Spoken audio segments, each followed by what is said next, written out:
Welcome, YouTubers, to Mr. Zen Lopez's channel.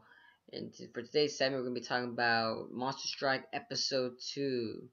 Now, this episode, it actually last leaves off from when they, Ren Hamura, the main character, was actually in the middle of a fight.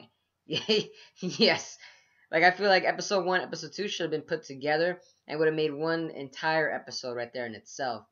Because it just literally continues off from while he was in the midst of a fight, and I kind of like the way that they're using the comical humor throughout this entire episode, because it was like 2% serious, and like the rest was just all comical throughout the whole entire sentence. That's what I'm kind of enjoying these kind of episodes, because I'm like, oh, okay, you kind of threw me off there for a second.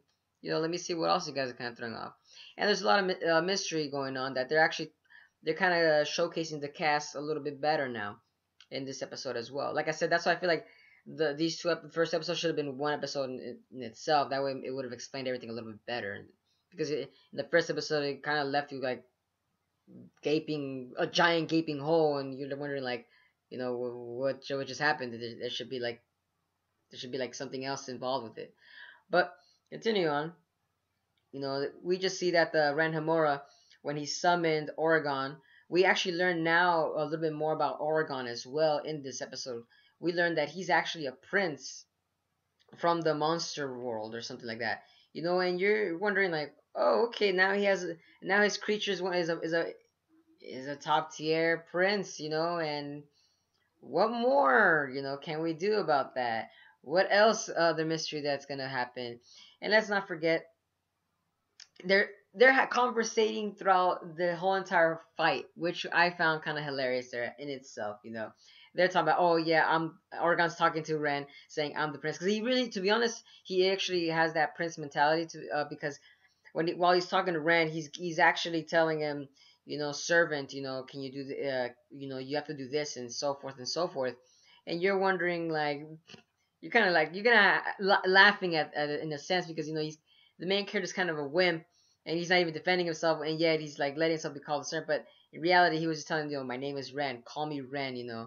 It's kind of like the balance, the shift in balance right there was kind of like turning itself.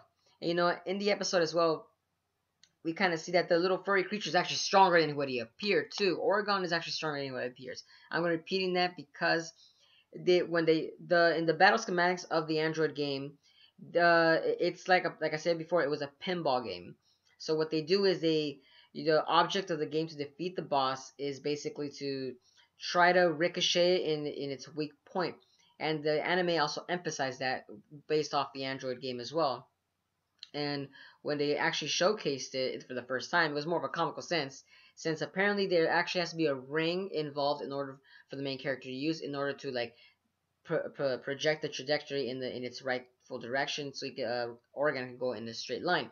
Now, of course, he didn't have the ring, and that's why kind of like I said, all the comical little like events are happening and they're unfolding right there. You're just laughing because like, oh wow, okay, what else is gonna be that you guys are gonna throw on the table right there, So he actually throws the creature all around the playing field, and you're just here wondering like, okay, this guy, he's going with his gut. Like the fact that he's actually courageous, right there in itself. Gotta give him props for that, for the main character Ren, but that little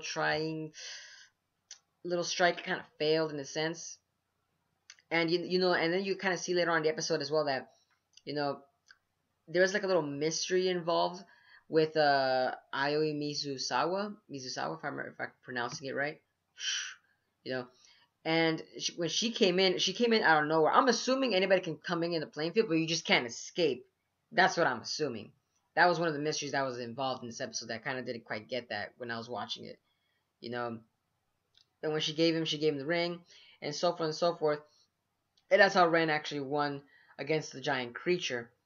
And I personally thought that was a pretty interesting fight, because it's based on, like I said, in the Android game, if you hit a certain corner and if it keeps projecting back and forth, back and forth, back and forth, of course the creature's HP bar is going to keep going, decreasing down all the way down to 0. And of course, the main character kind of showcased that, he's kind of good at, it's kind of like pool in a sense too, and a little bit of geometry involved in it as well. He was using the trajectory of the way that the ball's going to hit the giant lion creature, or Fenrir if I remember correctly, and it just kept hitting. I mean, I'm sorry for like stuttering. It's just that the weakness of the creature, I'm sorry, but was its ass. Like legitimately, it was its booty. The booty was its literally weakest point of the whole entire creature. And I kind of laughed in a sense. Like I said, they're trying to showcase that it's serious, but like it's comical at the same time. But I feel like it's more of a comical sense. Like it's just the way that they're throwing their puns in. It's just, I don't know, it's catching my eye, and I like that, you know. And you know, based on the Android game as well, you know, he defeated the creature, he actually gained the creature for himself. You know, we don't know if he's gonna use it in later episodes or not, but so far he actually won the creature that the enemy was using, and that was pretty cool in a sense. You know, I also like the fact that, you know, like when you're watching this episode, you know, your a little thoughts go on your head as well, because there's like an evil entity that's going around. Like I'm guessing that's the major villain of this whole plot line, which kind of throwing you off just a little bit. You know, they could kind of work on that to see what the main villain was, but I'm assuming they're gonna show that in the later episodes. But so far as just a shadowy entity that was controlling the businessman, because the businessman wasn't actually the actual enemy, it was actually some kind of shadowy figure that was possessing him. And you're here wondering like, oh, okay, it's now every single regular human is gonna be possessed by some evil entity. So best be careful. Anybody now in that world can be a possible enemy now. Yeah, sucks to be that main character. But actually, and then on the final note in this episode, we actually see that Ren Homura, like I said, he breaks the fourth wall. In each episode, I noticed he's breaking the fourth wall, and this time when he broke the fourth wall, he was explaining to himself that, you know, oh, there's more to this story than meets the eye, and that it's the story's gonna be more based on his vague memories. So like I said, they're leaving that giant mystery with his vague memory, and they're gonna continue on to show that. And no, it's kind of good in a sense, you know, to keep the viewers interested in that. But you know, they're not really giving us a lot of information in that as well. But just from the way it looks like it, that's how they're kind of like, I would say, like starting over, but with a major plot villain in advance. Like they're kind of like everything's done already. The story and everything's already done, but they're just going backwards instead of forward. That's how the storyline is going to me, in my sense. They're going backwards and they're retracing their steps to see what's going on. How, like I'm guessing that's that their main mission now is to get his memories back. I'm assuming maybe that's the really ideal of this. But still interesting. Still caught my eye, you know. But at the end of the episode, you know, we get the actual ending song for this series, and you guys gotta love it. It's actually a remix about "We Will Rock You" by Queen.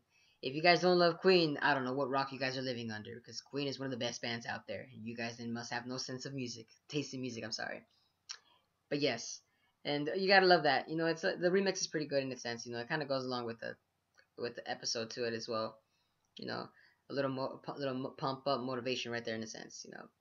But that was it for the entire episode. You know, what are you guys' thoughts on this episode? You know, in my own honesty, this episode still kind of leaving a little bit vague, because you know this is just they're throwing a lot of information out there. You know, they're already introducing now the two main characters cast, and Ayoa Mizusawa, whatever how you pronounce her name. It's like a weird ass name in my honest opinion as well. There's more mystery to her, Miss Yai, because she knows Ren Homura way better. Like I said, like they're kind of like going backwards in the story, which is weird and good in storytelling wise. But like I said, what are you guys' thoughts on this story? What do you guys think about Oregen now that he's actually showcased his powers? You know, like he actually seemed like a lot stronger if you properly use him right, though. But if you guys enjoyed the content, don't forget to subscribe. But this is Mr. Zen signing out.